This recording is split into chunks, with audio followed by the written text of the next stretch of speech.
Welcome back to day 3 of choosing from his deep well. Today's lesson: potential does not outweigh evidence. Over the last 2 days, we have talked about identity, worth, and chemistry.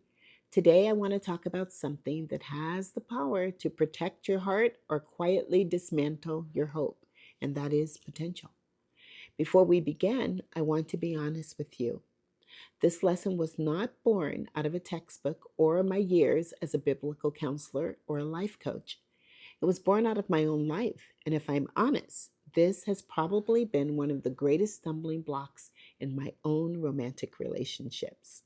After God pruned the root of bitterness from my life, I could see the good in people, but I struggled to stop there when it came to dating.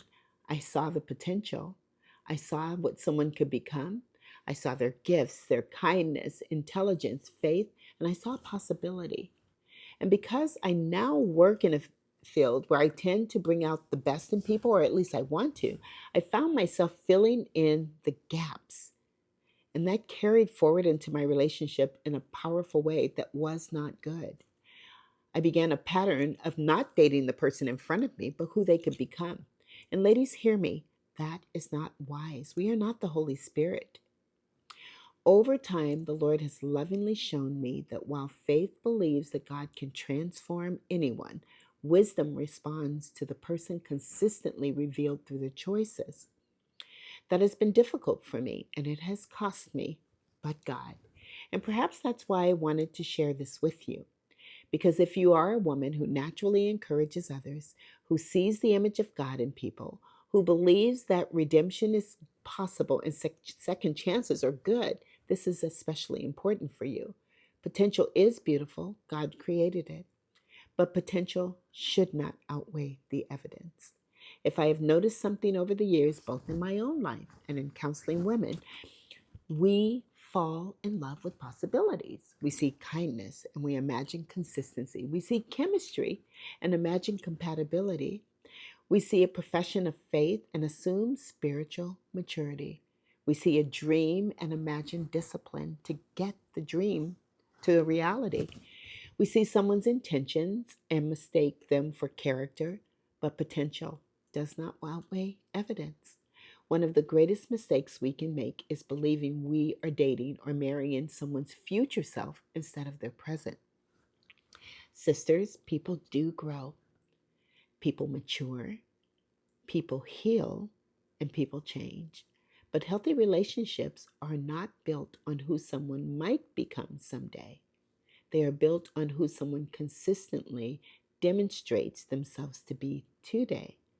When Jesus said, "You will know them by their fruit," he did not mean you would know them by all the promises they make to change, or by the things they think they can do, or their intentions, their charisma, and not their potential.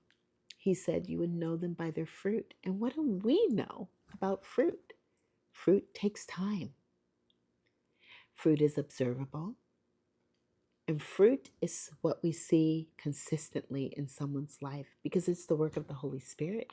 It cannot be manufactured because if it is, it will eventually disappear as all facades do.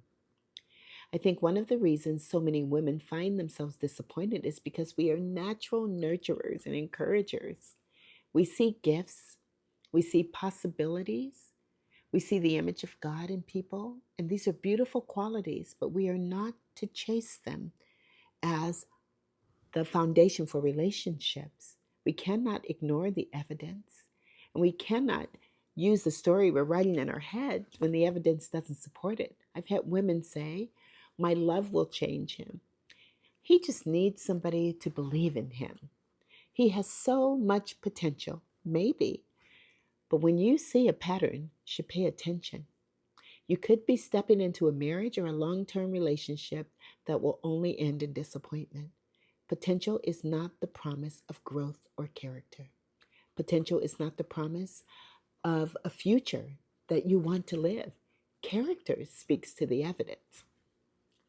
Hope is a beautiful thing, but hope never requires us to ignore reality.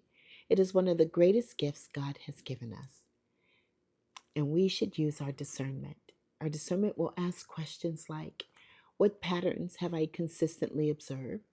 How does this man respond to disappointment? How does he respond when he's angry? Does he tell the truth when it costs him something? Does he keep his word? How does he respond to correction? Is he kind when there's nothing to gain? Will he take responsibility for the things he does wrong? And will he repair when relationships break down? Does he do the right thing when no one's watching? Because character is not revealed in grand gestures, it's revealed in ordinary moments repeated over time. And I'm going to say something tonight that might be hard to hear. Sometimes we don't ignore evidence because we don't see it. We ignore it because we're afraid to respond to it in the way that God is calling us to. We're afraid to start over. We're afraid of loneliness.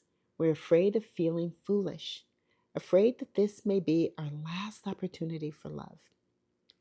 And fear has a way of making us negotiate with wisdom. But daughters of the King are never called to negotiate with wisdom. We are called to walk in it. If God truly has something beautiful for you, you do not have to manufacture it or compromise. You will not have to rescue it. You will not have to plead with it or explain away concerning patterns. And you certainly will not have to become someone else's Holy Spirit. That job is taken. In a relationship, your job is not to transform a person's character. You are not the mother. Your job is to discern whether their character aligns with the life a godly man should live and the life God is calling you to build. So, sister to sister, let me encourage you. One of the greatest gifts God has given you, and you can give yourself, is to honor time. Time reveals consistency. Time honors integrity. Time reveals humility. Time reveals selfishness. Time reveals whether words and actions align. Potential may inspire hope, but evidence builds trust. And trust is what healthy relationships require. So reflect on this question. Have you ever confused potential for evidence or exchanged one for the other? Have you ever ignored patterns because you wanted the story to end differently? Have you ever filled in the gaps with hope instead of truth? If so, today is the day to turn. Simply ask the Lord for wisdom. James tells us, if anyone lacks wisdom, we should ask God, who gives it generously and without reproach. Let's ask Him to help us to see the potential or the evidence, not through fear, not through loneliness, not through wishful thinking, but through truth. Because when you draw from Christ first, you become free to wait for the evidence instead of settling for potential. For today's Deep Well invitation, before you end your day, get alone with the Lord. Ask Him to reveal any place where you have confused someone's future self with their present self. Write down the evidence you actually see, not what you hope will happen, but what has consistently been demonstrated. And that's redemption, by the way, shaking his head. Sorry. Surrender your heart and your longings to the Lord's hands. And ask the Holy Spirit to give you courage to trust what He is showing you, even when it costs you something. Remember, faith believes that God can transform anyone. Wisdom chooses based on what has consistently been demonstrated.